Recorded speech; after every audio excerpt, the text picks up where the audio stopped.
Hey, I just want to give you a little quick video for consonant dissonance. The reason why we have a C, E, and G out of all the possible chords is because the C, E, G in the key of C major is the strongest notes. When we play a low C and then an octave C, we get our first part of the overtone series.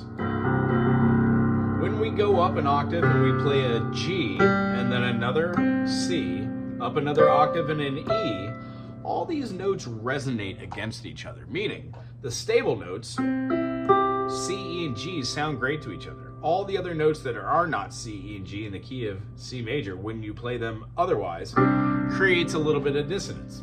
What we've been doing is talking about how to identify them so you know what they are.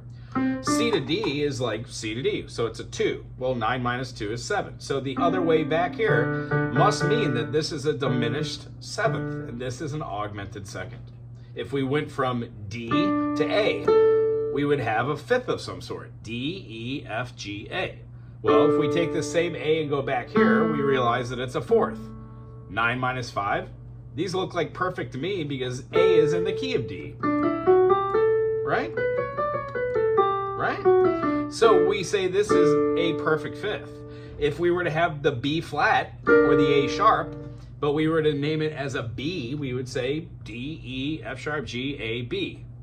However, I don't need the sharp in there. D, E, F, G, A, B. It's 6 notes away. So if I take this and put it down here, we know 9 minus 6 is 3. So this must be a third of some sort. Well, if this is a B note and this is in the key of D, then this is a diminished, which means this is an augmented note. Now, we could also see these as being a major and a minor in some other key, but that's relative theory. As far as our notes from the key of C, if you wanted to play a little ditty, you could play C as a low note. Keep that rocking, and you can play any of the harmonies that are in the key of C. If you play them as a 2, it feels a little awkward, but you can still hear that as part of your harmony, right? Nice. What we're doing when we're making those majors, they're called sus chords. When they're minors, they're called 9 chords. That's just how it works. And generally, anytime we go above an octave, we add the minor seventh in. So a perfect example of a C minor 9 would be 1, flat 3, 5, flat 7, and the 9. Oh, what a pretty chord.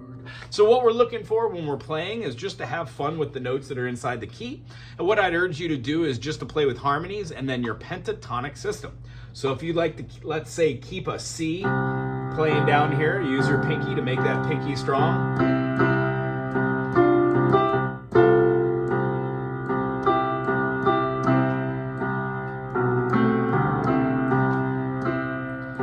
Play any note outside as long as it's a white key in the key of C. You can play any harmony, even this one, because when you're playing a G, that's not a diminished anymore. It is, but now it's a part of a chord called a G7. We'll talk about more about chord construction, but you're doing a wonderful job with that. We'll use the whiteboard and have lots of fun. Stuff like this. C, E, G plus the 6th note, C6. C, E, G, and then you add this note above the top here, and you go up here.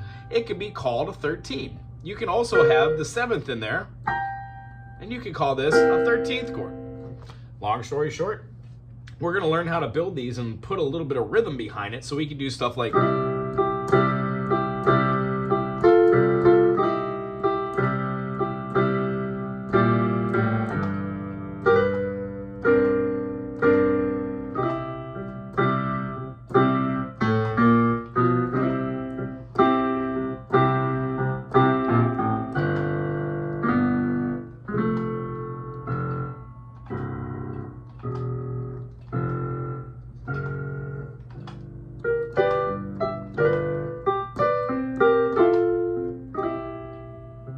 Using just C, we could do one of the little things we were just talking about last week.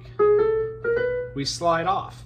Now, this happens to be what we were talking about. This is our consonant. Sounds really good. If you use a dissonance of sorts and go into it, it sounds really cool. Same thing with that dissonant 6. minor 6 into a major 6 always sounds super fun. So we're going to talk about those sort of things next week. Look forward to seeing you. Aloha.